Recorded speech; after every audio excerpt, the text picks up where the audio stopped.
In April of 1603, a king signed an order that did something no other order in British law had done. It did not outlaw a man, it outlawed a word.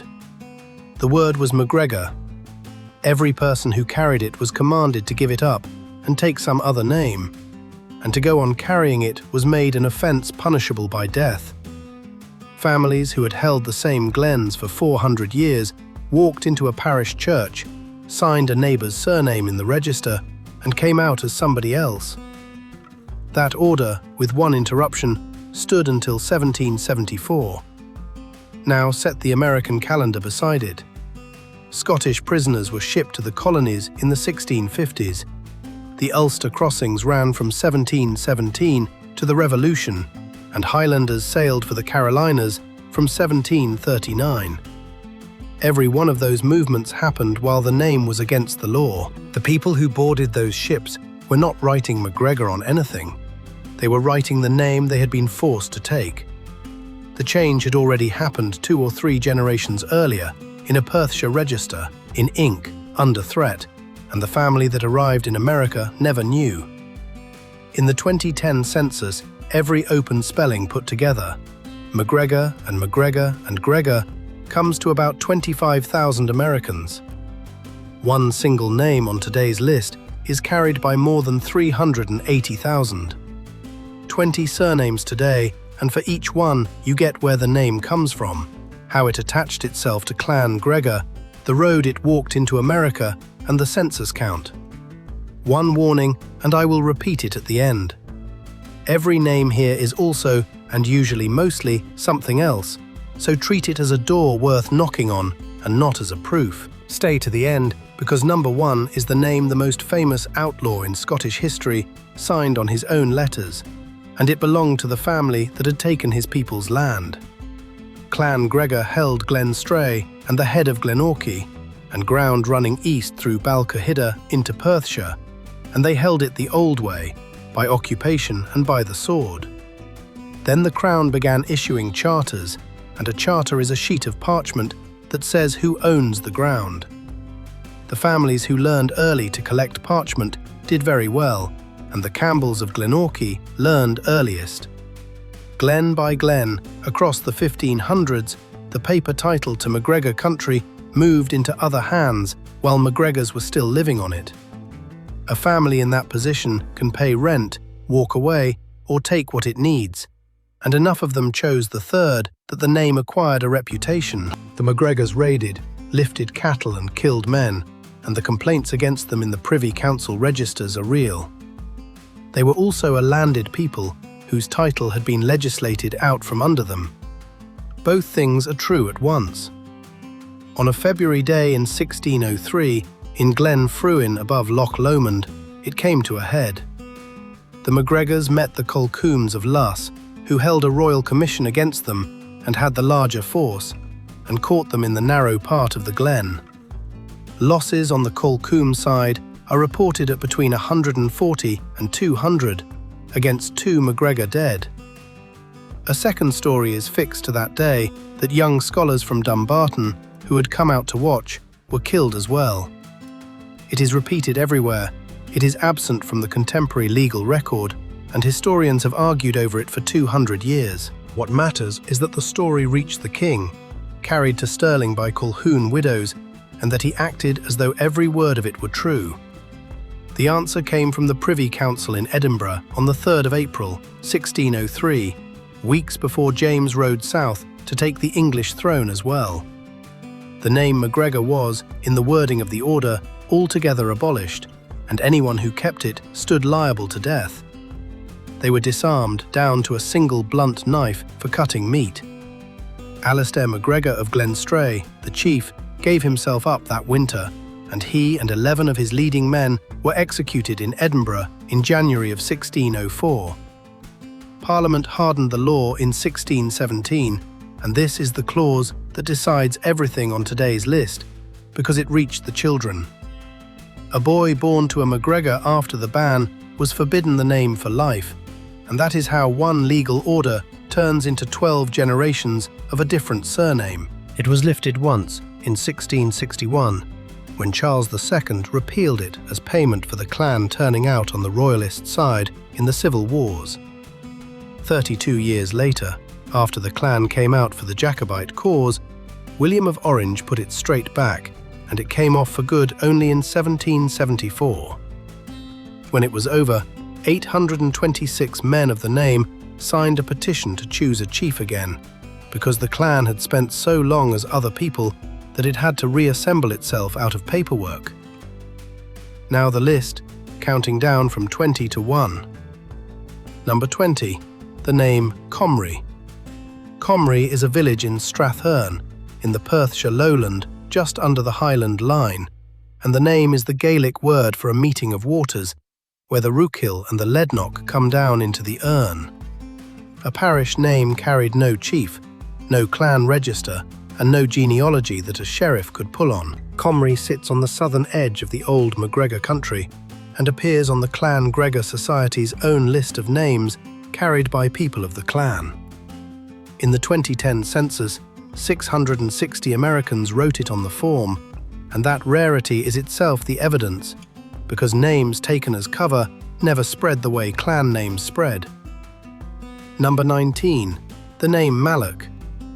Malloch comes out of the same corner of Perthshire, and the root inside it is the Gaelic word male, meaning bald or shorn, the same word sitting inside the name Malcolm. Malloch is on the Clan Gregor lists of associated names, and its geography is exactly right for it. Crieff held the largest cattle market in Scotland until the 1770s, and the drove roads ran straight through this ground. That is the trade Rob Roy MacGregor lived by. 517 Americans carried Malloch in 2010, and it points back to one small stretch of Strathern where the MacGregor question is unavoidable. Number 18, the name Grierson.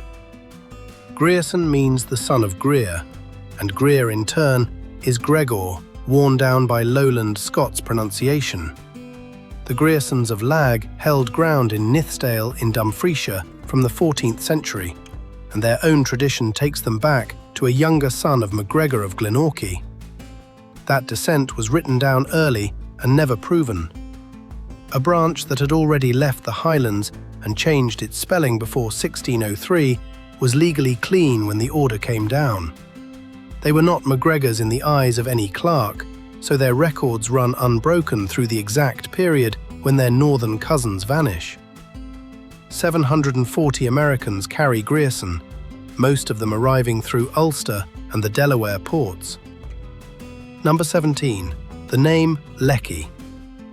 Leckie is a place on the western edge of Stirlingshire, near Gargunnock, on the low road between the Highland Edge and the Lowland Burrs. The Leckies held that ground from the medieval period, and the name appears among the associated names of Clan Gregor. Leckie with a plain Y is a Presbyterian Ulster name, carried from lowland Scotland in the plantation period, and then into Pennsylvania and down the Great Wagon Road. In 2010, the census counted 1,129 Leckies and another 426 Leckies, and the question worth asking is which side of the Highland line your people were on before Stirlingshire. Number 16, the name Stringer. This one belongs to a cluster, and the cluster is the most human thing on the whole list. When a man may not use his father's name, the easiest name to reach for is the one already written above his door. MacGregor country was bow country. The Gaelic Mac'an means the son of the arrow maker. A stringer made and fitted bowstrings. An arrowsmith forged the heads, and all of those trade names appear among the names carried by Clan Gregor people. As a disguise, it is not a borrowed clan name a clerk can trace to another family. It is a job description, with 100 unrelated stringers in English parishes to hide behind. 17,300 Americans carry stringer, and the overwhelming majority descend from English bowstring makers. The Scottish thread inside that number is thin, but it runs to Perthshire. Number 15, the name Menzies. Menzies is not Gaelic at all. It is Norman, from Mesnier in Normandy, and the family came north into Scotland in the 12th century as de Mainaris, The spelling with a Z is an accident of print, because the letter in the original was a yogh, an old character shaped like a tailed Z, and printers who ran out of yoghs set a Z instead, which is why the name is properly said Mingis in Scotland. The Menzies chiefs held Weem near Aberfeldy and a great spread of Rannoch, and Rannoch is where this touches Clan Gregor. The braes above that moor were full of MacGregor families living as tenants on ground that belonged on paper to somebody else, and the most natural name to take was the landlord's. That is the second category on this list, and the largest, a name not of your blood, but of your protection. 2,064 Americans carry Menzies, and it tells you where your people lived rather than who they were. If this is the kind of history you want more of, real records and real dates rather than surname dictionaries, subscribe, because the next 15 names are where this gets personal. Number 14. The name Petrie. Petrie comes from the Gaelic Clan Fardrig, the children of Patrick, and there was a line inside Clan Gregor known by that patronymic. McPatrick, McPeter. Peter and Petrie are the same construction. Drop the Mac because the Mac is the part that gets a man arrested. Translate Pardrig into the lowland Peter. Add the small ending that Scots loves to hang on a personal name, and you have Petrie. Here is the honest half, because plenty of Petries simply descend from an ancestor called Peter. 8,520 Americans carry Petrie, and another 9,191 carry the bare form Peter. What separates the two possible stories is not the name, but the parish. Number 13. The name Ramsay. Ramsay is English, and it started as a swamp. Ramsay in Huntingdonshire comes from the Old English words for wild garlic and island, a patch of dry ground in the fen where the garlic grew. A Norman family took the place name, and out of it grew the Ramsays of Dalhousie in Mid Lothian. Ramsay appears in the standard lists of names taken by MacGregors during the prescription, and it is a textbook shelter name. It was lowland and respectable, and a Ramsay could hold office in a burgh where a MacGregor could not stand in the street with 4 of his cousins. 8,120 Americans spell it Ramsay, and 78,350 spell it Ramsay, which is what 10 generations of American clerks did to it. Number 12. The name McAlpine. This is the one that says the quiet part out loud. The motto of Clan Gregor means, "My race is royal," and the claim behind it is descent from Grier, said to be a son of Kenneth McAlpine, the king who died in 858 and is remembered as the first ruler of the Scots and Picts together. Historians treat that descent as a tradition rather than a documented line. Some families did not take a neighbour's name at all. They took McAlpine, dropping the forbidden surname and picking up the royal claim behind it, which was legal because McAlpine was nobody's outlawed name. It obeyed the law while telling every Highlander exactly who you were. 3,714 Americans carry McAlpine, and another 365 carry McAlpine. It was never really a clan. It was a statement. Number 11. The name Drummond. Drummond comes from Dryman in Stirlingshire, and the Gaelic behind it is Drumain, a ridge. The Drummonds rose about as high as a Scottish family can rise, and Annabella Drummond became Queen of Scots as the wife of Robert III. Drummond Ground lay directly alongside MacGregor Ground in Strathern and Glenartney. Drummond turns up repeatedly in the prescription accounts, and it worked for the same reason Menzies worked, because the landlord had every practical reason to let his tenants use his name rather than lose them. 17,922 Americans carry it, arriving twice over, directly into Virginia and the Carolinas, and again through Ulster. Number 10. The name Grier. Grier is not a borrowed name, and it is not a trade. Grier is MacGregor itself, filed down until it was legal. Take the Mac off the front, because the Mac is what marks a Highlander, and let the G and the R collapse the way they do in fast speech, and you have a name documented across the southwest of Scotland and in Ulster. This is the cleanest category on the list. A family that took Menzies or Drummond took a stranger's name and broke the line on paper. But a family that took Grier kept its own name and let it wear down until no clerk could charge them with it. Nothing was surrendered except 3 letters. 13,868 Americans carry Greer on the Scots-Irish road from Ayrshire and Galloway into Ulster, into Philadelphia, then inland into Virginia, the Carolina, Piedmont, and Tennessee. Number 9. The name Skinner. Skinner is a trade name and it stands beside stringer, but from a different Gaelic word. The Gaelic caird meant a craftsman in metal and horn and hide, and it gave the Scottish surname Caird. The English word Skinner covered much of the same work, and Skinner appears among the names carried by Clan MacGregor people in the lists the Clan Society maintains.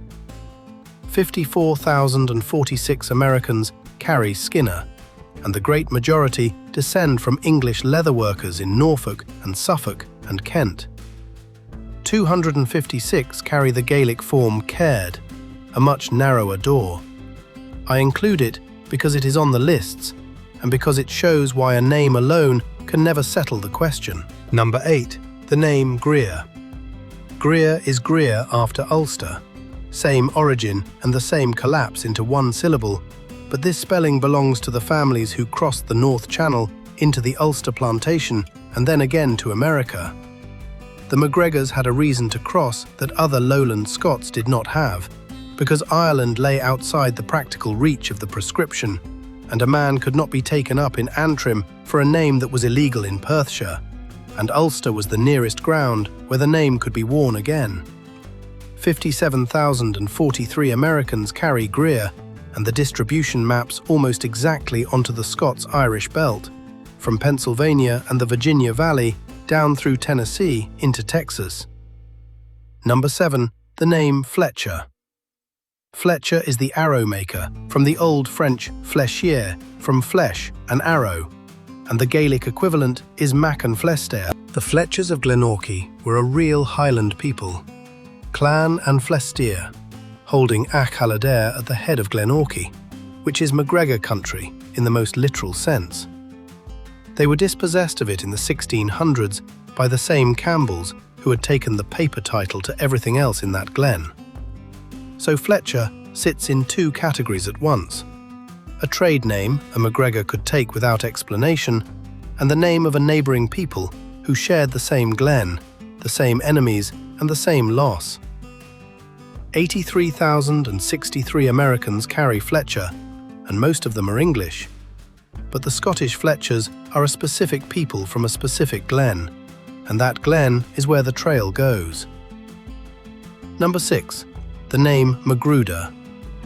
This is the most documented American case on the list, and the most honest lesson on it. Magruder is the American form of Magruder or Magrauther, a Perthshire name from Glen Lyon and the Fortingall country, and it sat on the Clan Gregor lists for centuries as an associated family. Alexander Magruder appears in the Maryland records by 1652, holding land on the Patuxent River in Calvert County, ground that became known as the Magruder Ferry Plantation. Family tradition holds that he arrived as one of the Scottish prisoners shipped over after the wars of 1650 and 1651. His descendants spread through Maryland and across the South, and in 1909 they founded the American Clan Gregor Society, built on the belief that the family was MacGregor under another name. And here is the honest half. Later genealogical work and Y chromosome testing on top of it has put that descent in serious doubt, and the Magruders may be a separate Perthshire people counted as allies rather than as MacGregor blood. 3,119 Americans carry Magruder, and another 3,444 carry Magruder. It is the clearest warning here because a tradition can be old, sincere, organised, and celebrated for a century and still not be a bloodline. Number 5. The name Gregory. Gregory comes from the Greek Gregorios, meaning watchful or wakeful, and it spread across Christian Europe as a churchman's name. That ordinariness is why it mattered, because Gregory was a respectable name in every parish in Europe, and nobody could prove the man using it meant the other thing. The Gregorys of Aberdeenshire produced James Gregory, born in 1638, the mathematician who designed the reflecting telescope that carries his name. That family held a tradition that they were MacGregors out of Roro in Glen Lyon who had gone northeast and changed the name, recorded early and never proven. 91,384 Americans carry Gregory, most of them from English families who took it from a first name. But if yours came out of Perthshire or Aberdeenshire, it is a name that was doing double duty for 2 centuries. Number 4. The name Grant. Grant most likely comes from the Norman French word grand, meaning big or tall, attaching itself to a family that ended up holding Strathspey. But Grant is different from Menzies or Ramsay because Clan Grant and Clan Gregor claimed descent from the same source, both belonging to the group of clans known as the Seol Alpin, the seed of Alpin, and they regarded each other as kindred. So when MacGregors needed a name, Grant was not just a shelter offered by a stronger neighbour, it was the cousin's name, and Grants took MacGregor families onto Speyside ground and into the surname. 142,277 Americans carry Grant, and because I promised evidence rather than flattery, the most famous American Grant was not one. Ulysses Grant descended from Matthew Grant, who landed in Massachusetts in 1630 from Dorset, and that line is English from end to end. Number 3. The name Black. Black is a translation. The Gaelic patronymic MacGilladwyv, anglicised as McKildwy, means the son of the black-haired lad, and it belonged to a recognised line within Clan Gregor. When the name had to go, that family did not need to borrow anything, because they already knew what their name meant. They used the English half and became black. White and white worked the same way from the opposite colour word. 7,701 Americans carry white, with the Y, the more Scottish spelling and the better clue. 154,738 carry black, and most of them are English, from an ancestor who was simply dark-haired. But the Highland Blacks are a real and traceable population, and behind a portion of them stands McKildwy. Number 2. The name Murray.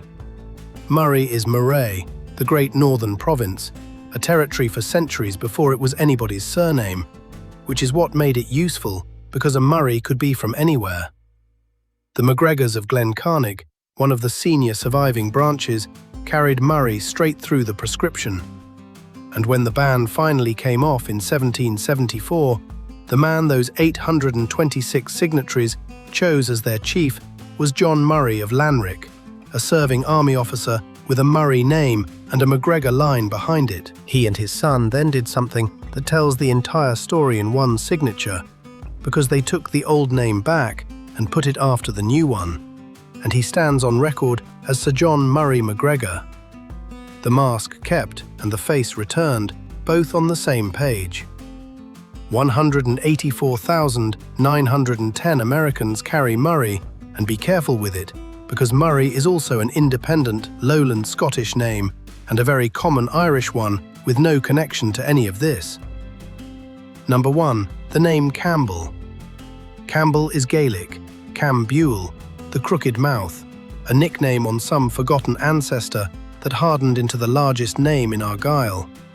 It is number 1 for a reason that tasted bitter in Perthshire, because the Campbells of Glenorchy took the paper title to MacGregor land in the first place.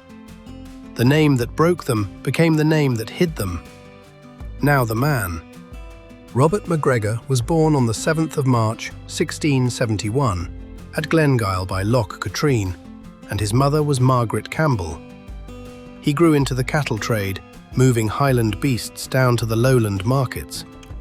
In 1712, he borrowed heavily to expand the herd, and his head drover disappeared with the money. His principal creditor was the Duke of Montrose, who seized his lands, had him declared an outlaw, and had his house at Inversnaid burned, and Rob Roy spent the following years taking it back in a private war that made him famous across Scotland. He was pardoned in 1727 and died at Inverloch on the 28th of December 1734. He lies in the churchyard at Balquhidder, where you can stand at the stone today, and through all of it, the name he signed at the bottom of his own letters was Robert Campbell, and not as a joke. MacGregor was illegal, his mother was a Campbell, and that made it lawful. Walter Scott published the novel in 1817 and made him the most famous Highlander in the world under a name that was not his own. 386,157 Americans carry Campbell, and almost all of them are Campbells in the ordinary way. What I am giving you is the mechanism, because the mechanism is what repeats. When a name is outlawed, people take the name of whoever can protect them, and sometimes the only one strong enough is the one who took their land. So it falls into three kinds. There are the names that are MacGregor itself, worn down until the law could not touch it, and Greer, Grier, and Grierson are the strongest of those. There are the names taken from a protector, Murray and Grant and Campbell and Drummond and Menzies and Ramsay. And there are the names taken from a trade or a patch of ground, Fletcher and Stringer and Skinner and Black and Comrie and Leckie and Petrie and McAlpine. None of them proves anything by itself, and I would rather you left with a method than a fantasy. Three things actually settle it. The first is the Scottish parish record. In the years of the prescription, you will find the same family under two names in one register, a baptism under one and a burial under another, and ministers who wrote the word alias in the margin because they knew who they were dealing with. That marginal word is the most valuable thing in this search. The second is the petition of 1774, because 826 men put their names to it when the ban was lifted, and that document is a roll call of the families who came through. The third is the male line itself. The Y chromosome passes down alongside the surname, unchanged, so a test can compare your line against documented MacGregor lines regardless of what any clerk wrote in 1640. It is the only tool here that does not care what your mailbox says. A law can take a name off a family. It cannot take the family out of the name. If one of these 20 is yours, write it in the comments with the state your people settled in, because the pattern across a few thousand of you is more useful than any single tree. If your name was not here, tell me the one you carry and where it landed, and it may well be the next video.